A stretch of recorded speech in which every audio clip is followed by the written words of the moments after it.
In today's modern world, we tend to ridicule the idea that there are people possessed of the power of transforming themselves into animals. Yet, every now and then, a story appears in the chronicles of the strange and the incredible that makes us pause to wonder.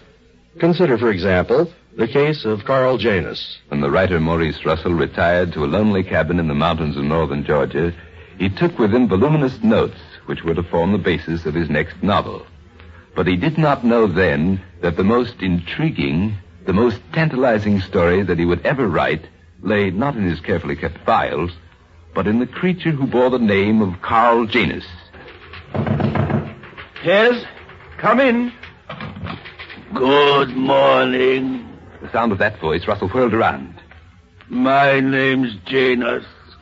I just moved into the hut down the valley. Well, I'm glad to know you. His new neighbor's appearance had shocked him to the core. His brows were shaggy, and his black beard failed to conceal his remarkably powerful jaws. The hands were covered with thick hair and tapered off in long, dirty, claw-like nails. And his front teeth protruded like fangs. Why, he's like an animal. A week later, Russell stumbled on the answer. It was during a conversation with another neighbor, Saul Pritchard, who had dropped into the cabin with a piece of bad news. Tom Westerfield's boy, walking along the road last night, and all of a sudden this critter jumped out at him and darn near tore him to pieces. Says it might have been a big dog or a wildcat or even a wolf. That's it, of course. That's what he looks like. A wolf.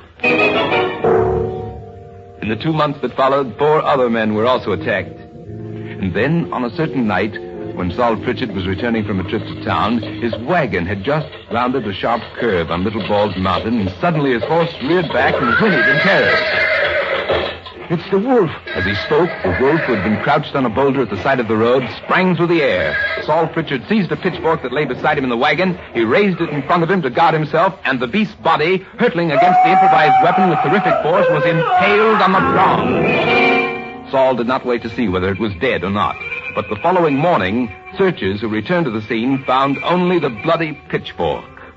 Afterward, as time passed, and no more attacks ensued on the roads around Bald Mountain, the inhabitants concluded that they were at last rid of the killer. But the writer, Maurice Russell, has added a significant footnote.